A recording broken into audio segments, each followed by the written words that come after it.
श्रोताओं नमस्कार। इनसे मिलिए कार्यक्रम में आप सभी का बहुत बहुत स्वागत है। श्रोताओं, हमारी धरती, हमारी धरा, हमारी पृथ्वी हमारे लिए बहुत ही उपयोगी है और धरा को हम माँ के समान मानते हैं क्योंकि इस धरती से ही हमें जीने के लिए सारी वस्तुएं प्राप्त होती हैं। श्रोताओं, जब हम अपने आसपास की बात करते हैं तो हमारा जो पर्यावरण है ये हमारे जीने के लिए हमें तत्व मुहैया कराते हैं और पर्यावरण का संरक्षण करना बहुत ही आवश्यक है। श्रोताओं, पर्यावरण की सुरक्षा इसलिए भी करना आवश्यक है क्योंकि इस पर्यावरण पर ही हम निर्भर हैं।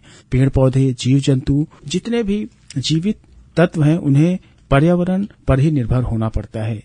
और श्रोताओं, कई सालों से धरती का तापमान लगभग बढ़ता जा रहा है और इसका कारण और कोई नहीं, हमारी मानव गतिविधियां हैं जिसकी वजह से ग्लोबल वार्मिंग हो रहा है। और श्रोताओं, इससे बचने के लिए कई उपाय भी किए जा रहे हैं, जागरूकताएं पैदा की जा रही हैं जिससे कि पर्यावरण का क्षरण ना हो सके। हर वर्ष 5 जून को विश्व पर्यावरण दिवस मनाया जाता है जिसका उद्देश्य होता है लोगों में जागरूकता पैदा करना पर्यावरण के प्रति और पर्यावरण के प्रति अपनी जिम्मेदारियों को समझाने का भी दिवस होता है।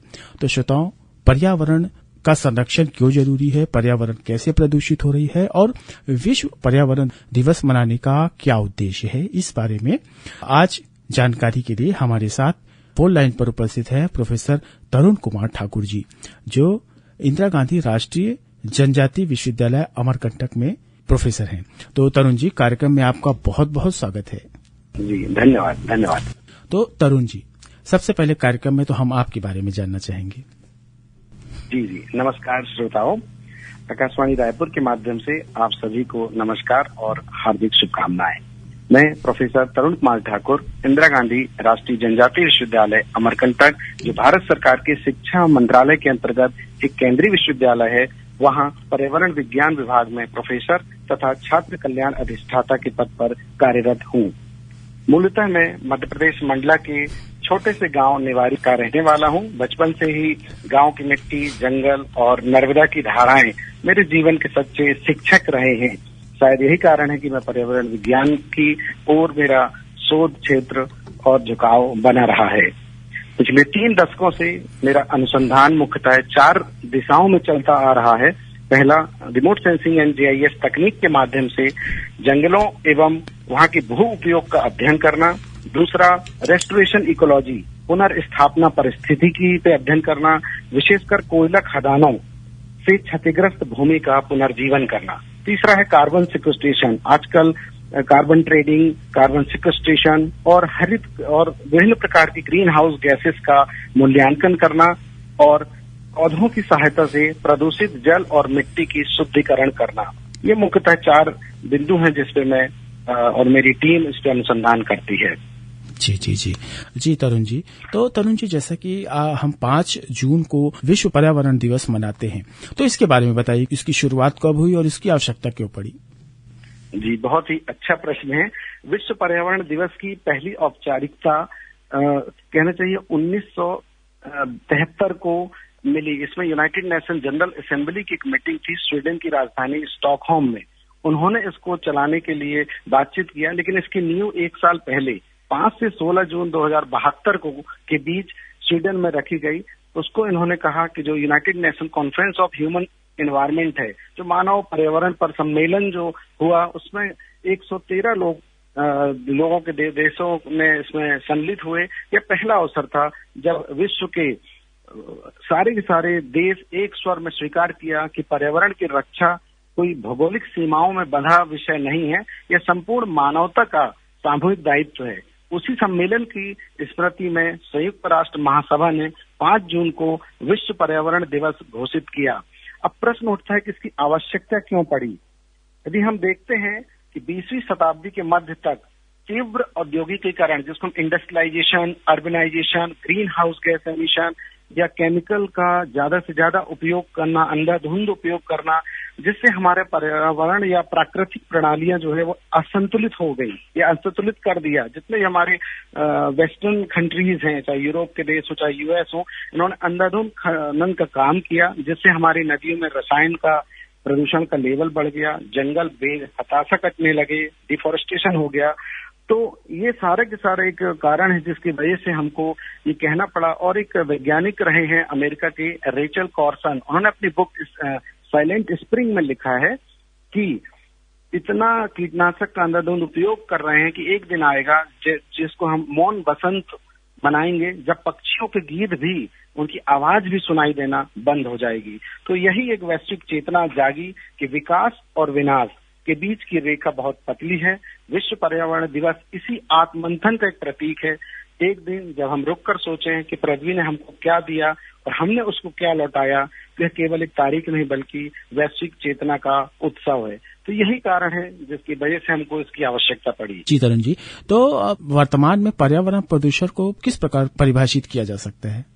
देखिए, पाठ्य पुस्तक की भाषा यदि हम बात करें तो सीधा सीधा पहले कहा जाता था, या सभी गांव के लोग जानते हैं कि हमारे जो जल है, वायु है, भूमि है, किसी भी अवांछित पदार्थ यदि कोई ज्यादा मात्रा में जीवों के लिए हानिकारक हो जाए तो उसको हम बोलते हैं कि ये हमारा जो पर्यावरण है वो प्रदूषित हो गया। लेकिन अब की जो सदी है, 21वीं सदी है, इसमें ये परिभाषा अधूरी सी लगती है। अब तो नया आयाम ये आ गया, इसमें काले धुएं, गंदे पानी की बात नहीं कर सकते। अब तो जो सूक्ष्म जीव है, सूक्ष्म प्लास्टिक है, जिसको माइक्रो प्लास्टिक बोलते हैं, जो आंखों में दिखाई नहीं देती, वो देखा जाए तो हिमालय की जो बर्फ है उससे लेके समुद्र की गहराइयों तक, माँ के दूध से लेके मनुष्य के रक्त में भी माइक्रोप्लास्टिक पाया जा रहा है।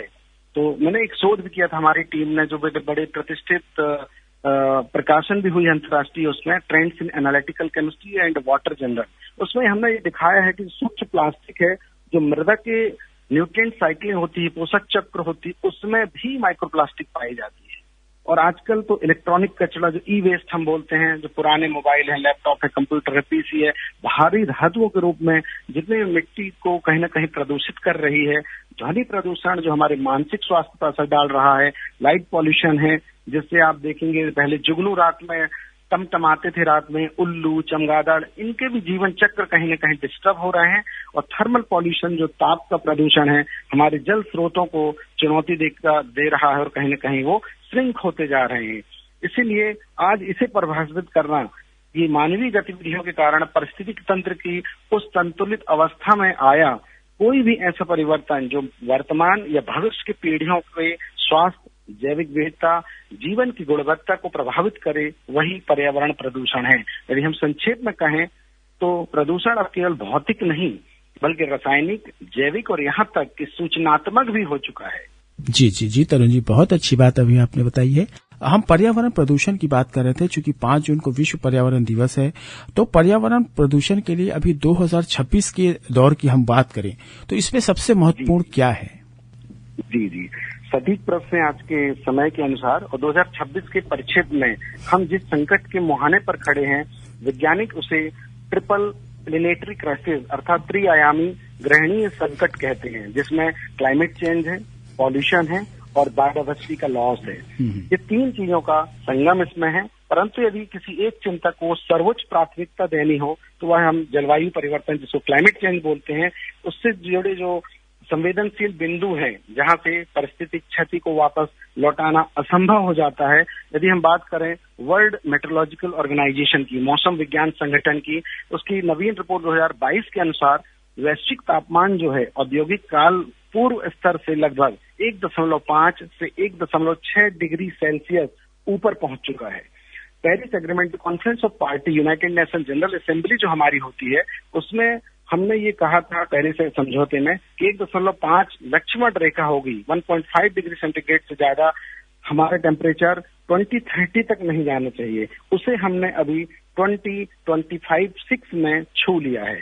तो हमारे अपने मध्य भारत में यदि हम छत्तीसगढ़, मध्य प्रदेश, महाराष्ट्र, उड़ीसा की बात करें तो पिछले कुछ वर्षों में असाधारण लू महसूस होती है, बेमौसम बरसात हो जाती है, लंबे काल तक शुष्क दिन देखने पड़ते हैं। ये सभी इसके प्रत्यक्ष प्रमाण है कि अब क्लाइमेट चेंज हो रहा है और बहुत ज्यादा हो रहा है। हमने इसमें एक हमारी अपनी रिसर्च टीम ने एक अध्ययन किया जिसमें अंतर्राष्ट्रीय जर्नल है land degradation and development and journal of environmental management and ecological indicator, ऐसे प्रतिष्ठित पत्रिकाओं में हमने प्रकाशित किया हमारे रिसर्च को, जो पिछले 30 वर्षों में हमने अचानक अमरकंटक बायोस्फीयर रिजर्व जो छत्तीसगढ़ में और मध्य प्रदेश के कुछ पार्ट में किया है।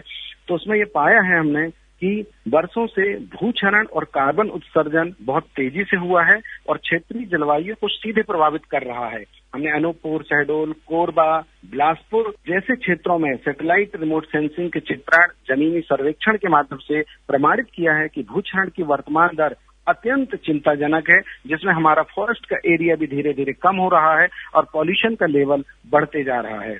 इसके साथ ही वायु प्रदूषण भी एक बड़ी चिंता है। विश्व स्वास्थ्य संगठन के अनुसार भारत के अनेक नगर जो पार्टिकुलेट मैटर 2.5 और 10 होते हैं, इसके स्तर में सर्वाधिक प्रदूषित नगरों में हमारे देश के महानगर हैं। प्रतिवर्ष इससे 16 लाख लोगों की असमय मृत्यु हो रही है। यदि हम तीसरी बड़ी चिंता करें तो जैव विविधता, बायोडायवर्सिटी, लॉस ऑफ बायोडायवर्सिटी।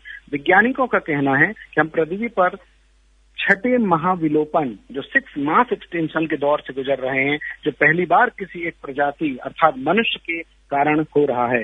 इसलिए 2026 की सबसे महत्वपूर्ण चिंता एक संकट नहीं बल्कि संकटों का संगम है और इनसे निपटना अब विकल्प नहीं, अनिवार्यता बन चुका है।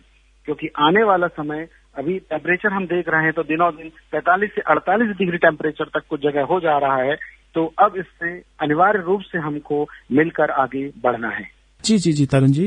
तो प्रोफेसर तरुण जी, जब हम बात करते हैं आधुनिकीकरण की, डेवलपमेंट की, तो विज्ञान और तकनीकी ने आज 2026 तक जो है काफी डेवलपमेंट कर लिया है वैश्विक स्तर पर। देखें, क्या हम आधुनिकीकरण की होड़ में हमारे पर्यावरण को प्रदूषित कर रहे हैं, और क्या विज्ञान और तकनीक का इस्तेमाल करके हम पर्यावरण के प्रदूषण को रोक भी सकते हैं? जी, बहुत ही दार्शनिक प्रश्न है। मैं इसका उत्तर एक वाक्य से देना चाहूंगा। विज्ञान निरपेक्ष है, हमारी दृष्टि सापेक्ष है। विज्ञान और तकनीक स्वयं में ना तो दूषित है और ना ही पवित्र है। यह हम मनुष्य हैं जो अपने उद्देश्य और अपने जीवन शैली के अनुसार इनका प्रयोग करते हैं। जैसे अब एक उदाहरण हम देंगे, अग्नि का आविष्कार मानव सभ्यता का आधार बना, परंतु वही अग्नि यदि जंगलों में लगा दी जाए तो पूरा फॉरेस्ट एरिया हमारा जल के राख कर देती है, पूरा विनाश कर देती है। यह सत्य है कि औद्योगिक क्रांति से लेकर आज तक कोयला आधारित विद्युत संयंत्र हो हमारे, चाहे पेट्रोल डीजल वाहन हो, रासायनिक उद्योग हो, प्लास्टिक हो, इन सब ने प्रदूषण को बढ़ाया है। परंतु यह उतना भी सत्य है कि समस्याओं का समाधान भी साइंस और विज्ञान से ही निकले हैं। आज विज्ञान हमें सौर ऊर्जा प्रदान कर रही है, इलेक्ट्रिक वाहन और ग्रीन हाइड्रोजन एनर्जी से हम अपना फ्यूल का उपयोग कर रहे हैं, कार्बन कैप्चर और स्टोरेज तकनीक दे रहे हैं, रिमोट सेंसिंग एंड जीआईएस तकनीक के माध्यम से हम दूर दराज की चीजों की निगरानी, जांच पड़ताल और चीजों को अध्ययन कर रहे हैं। तो ये साइंस की ही देन है जो डेटा नीति निर्देशाओं को सही दिशा निर्देशित कर रही है, आर्टिफिशियल इंटेलिजेंट है। ये सब हमारी कहीं न कहीं विज्ञान की ही देन है।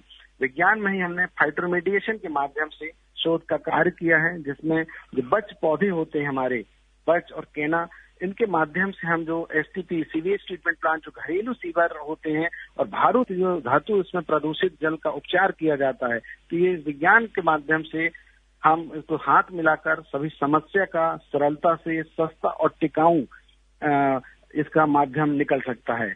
इसलिए मैं स्पष्ट रूप से कहूंगा, हमें विज्ञान से डरना नहीं है, उसे विवेक से सही दिशा देनी है और उसका एक पॉजिटिव वे में उसका उपयोग करना है। जब विज्ञान नैतिकता और परिस्थिति की संवेदनशीलता के साथ जुड़ता है, तभी सस्टेनेबल साइंस अर्थात टिकाऊ विज्ञान का जन्म होता है, और यही 21वीं सदी की सबसे बड़ी आवश्यकता है।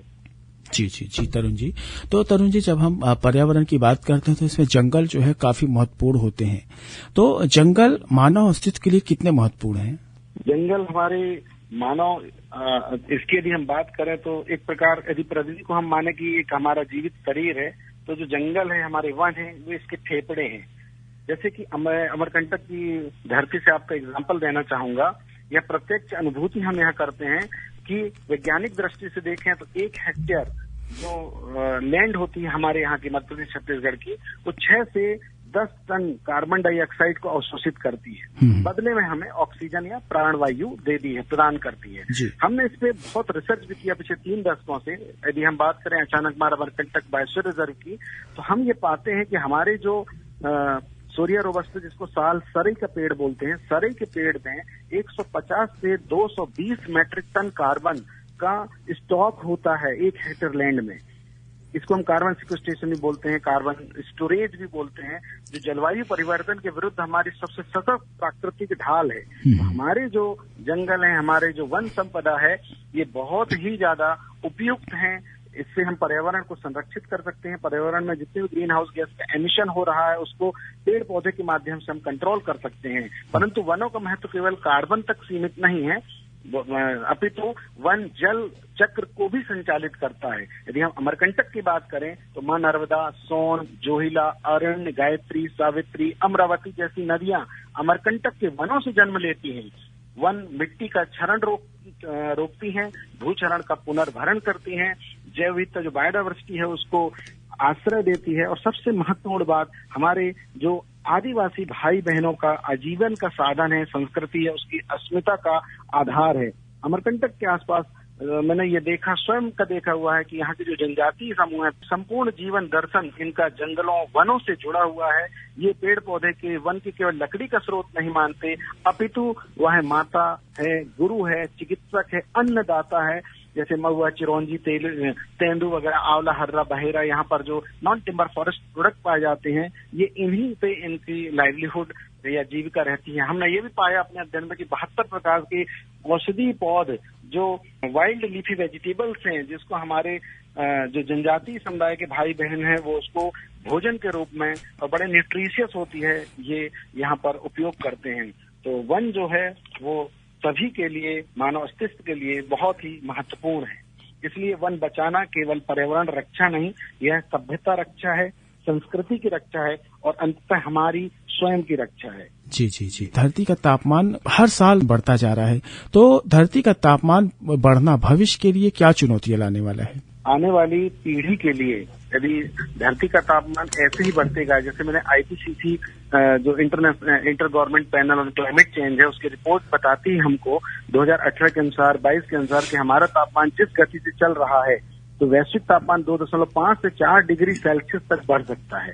सुनने में यह छोटा अंक लगता है, परंतु इसके परिणाम बड़े भयावह होंगे। आज यह प्रश्न इस पीढ़ी से नहीं, हमारे बच्चे पोते की पीढ़ी से सीधा संबंध रखता है कि धरती का तापमान भविष्य के लिए क्या चुनौतियां लेके आएगा। हम यदि 2-3 चुनौतियां आपके सामने रखूं, हिमालय के ग्लेशियर का तीव्र गति से पिघलना, जो ग्लेशियर हमारे मेल्ट हो रहे हैं, तीसरा ध्रुव कहा जाता है ग्लेशियर को। यह गंगा, यमुना, ब्रह्मपुत्र सहित दक्षिण एशिया की लगभग सभी प्रमुख नदियों का स्रोत है। यदि ग्लेशियर तेजी से पिघले तो हमारे विनाशकारी बाढ़ आएगी और जितने भी आइलैंड छोटे छोटे हैं कहीं न कहीं से आ जाएंगे, जिससे जल संकट का गहरा प्रभाव पड़ जाएगा। दूसरी चुनौती की यदि बात करें, समुद्र स्तर में वृद्धि। जितने भी कोस्टल एरिया है और जो अर्बन सिटीज हैं, मुंबई है, चेन्नई है, कोलकाता है, जैसे तटीय महानगर, जैसे सुंदरबन जैसा वेटलैंड, संवेदनशील क्षेत्र, ये सब डूबने से खतरे का सामना करेंगे। यदि हम धरती का तापमान बढ़ने की तीसरी चुनौती की बात करें तो मानसून की अनिश्चितता। भारत की कृषि आज भी 50% से अधिक मानसून पर निर्भर है।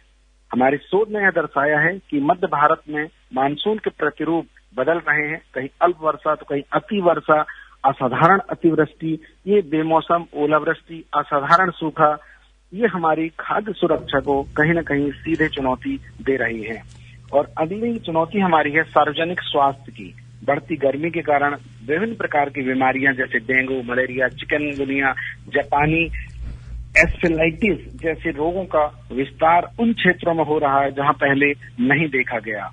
और पांचवी चुनौती की मैं बात करूंगा, जैव विविधता की बायोडायवर्सिटी लॉस है। जो क्लाइमेट रिफ्यूजी अर्थात जलवायु शरणार्थी हैं, वे लोग जो जलवायु के कारण अपने घर छोड़ने पर मजबूर हो जाते हैं। संयुक्त राष्ट्र का अनुमान है कि 2050 तक विश्व में 20 करोड़ से अधिक जलवायु शरणार्थी हो सकते हैं। परंतु मैं निराशा का संदेश नहीं देना चाहता। विज्ञान कहता है यदि हम अगले 10 से 15 वर्षों में निर्णायक कदम उठा लें तो स्थिति नियंत्रित की जा सकती है। जी जी जी तरुण जी। तो तरुण जी, जो अभी हम देखते हैं युवा भारत की जो है एक नई तस्वीर गढ़ने को तैयार है, तो युवाओं का जो है भागीदारी पर्यावरण के संरक्षण में होना चाहिए। तो आप किस तरह देखते हैं इसको कि युवाओं का पर्यावरण प्रदूषण की रोकथाम में क्या भागीदारी हो सकती है? एक्चुअल हमारा जो देश है भविष्य ही नहीं, इसका सशक्त वर्तमान भी युवा है। हमारे देश में 65% से अधिक जनसंख्या 35 वर्ष से कम आयु की है। तो यह विश्व का सबसे बड़ा डेमोग्राफिक डिविडेंड है। यदि इस ऊर्जा को सही दिशा मिले तो भारत न केवल अपनी समस्याओं का समाधान निकाल सकता है, अपितु विश्व का मार्गदर्शन भी कर सकता है। 3 दशक के अध्ययन काल में मैंने स्पष्ट पाया अपने खुद के इससे कि संवेदनशील जो विद्यार्थी पर्यावरण को पढ़ लेता है, इससे जुड़ता है, वो आजीवन उसका रक्षक बन जाता है। मैं यदि अपने पर्यावरण विज्ञान विभाग की बात करूं तो यहाँ 7 से 10 पीएचडी बच्चों ने उपाधि प्राप्त की है और वो आज देश के विभिन्न संस्थानों में पर्यावरण के दूत बनकर कार्य कर रहे हैं।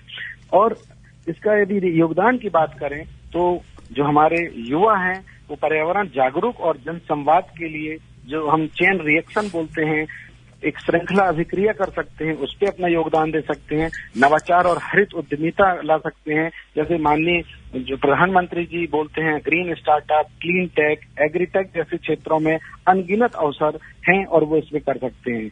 बायोडिग्रेडेबल पैकेजिंग, सौर समाधान, अपशिष्ट पदार्थ, जैविक उत्पाद जैसे विषयों पर ये काम कर सकते हैं। और तीसरा सिटीजन साइंस अर्थात नागरिक विज्ञान। आज मोबाइल एप्लीकेशन के माध्यम से कोई भी युवा, कोई भी यंग वायु गुणवत्ता, जैव विविधता, नदी स्वास्थ्य का डेटा एकत्र करके वैज्ञानिक अनुसंधान में अपना योगदान दे सकते हैं। मैं अपने युवा साथियों से एक बात अवश्य कहना चाहूंगा, आपके हाथ में मात्र मोबाइल नहीं, पृथ्वी का भविष्य है। आप मात्र उपभोक्ता नहीं, संरक्षक हैं। आप जिस रील्स को बनाते हैं उसे प्रकृति के लिए भी बनाइए। एक पौधा लगाइए, एक नदी को गोद लीजिए, एक गांव को स्वच्छ बनाइए, फिर देखिए परिवर्तन कैसे आता है। जी, बहुत अच्छी बात अभी आपने बताई है। तो श्रोताओं, इनसे मिलिए कार्यक्रम में अभी हम बात कर रहे थे प्रोफेसर तरुण कुमार ठाकुर जी से। प्रोफेसर हैं इंदिरा गांधी राष्ट्रीय जनजातीय विश्वविद्यालय अमरकंटक में और बात कर रहे थे विश्व पर्यावरण दिवस और पर्यावरण संरक्षण के बारे में। तो तरुण जी, कार्यक्रम में आज आपने जो जानकारी दी, पर्यावरण संरक्षण के बारे में जो बातें बताई, इसके लिए बहुत बहुत धन्यवाद। धन्यवाद, सभी को मेरा प्रणाम, नमस्कार। इनसे मिले कार्यक्रम से आज हमें यही अनुमति दीजिए, नमस्कार।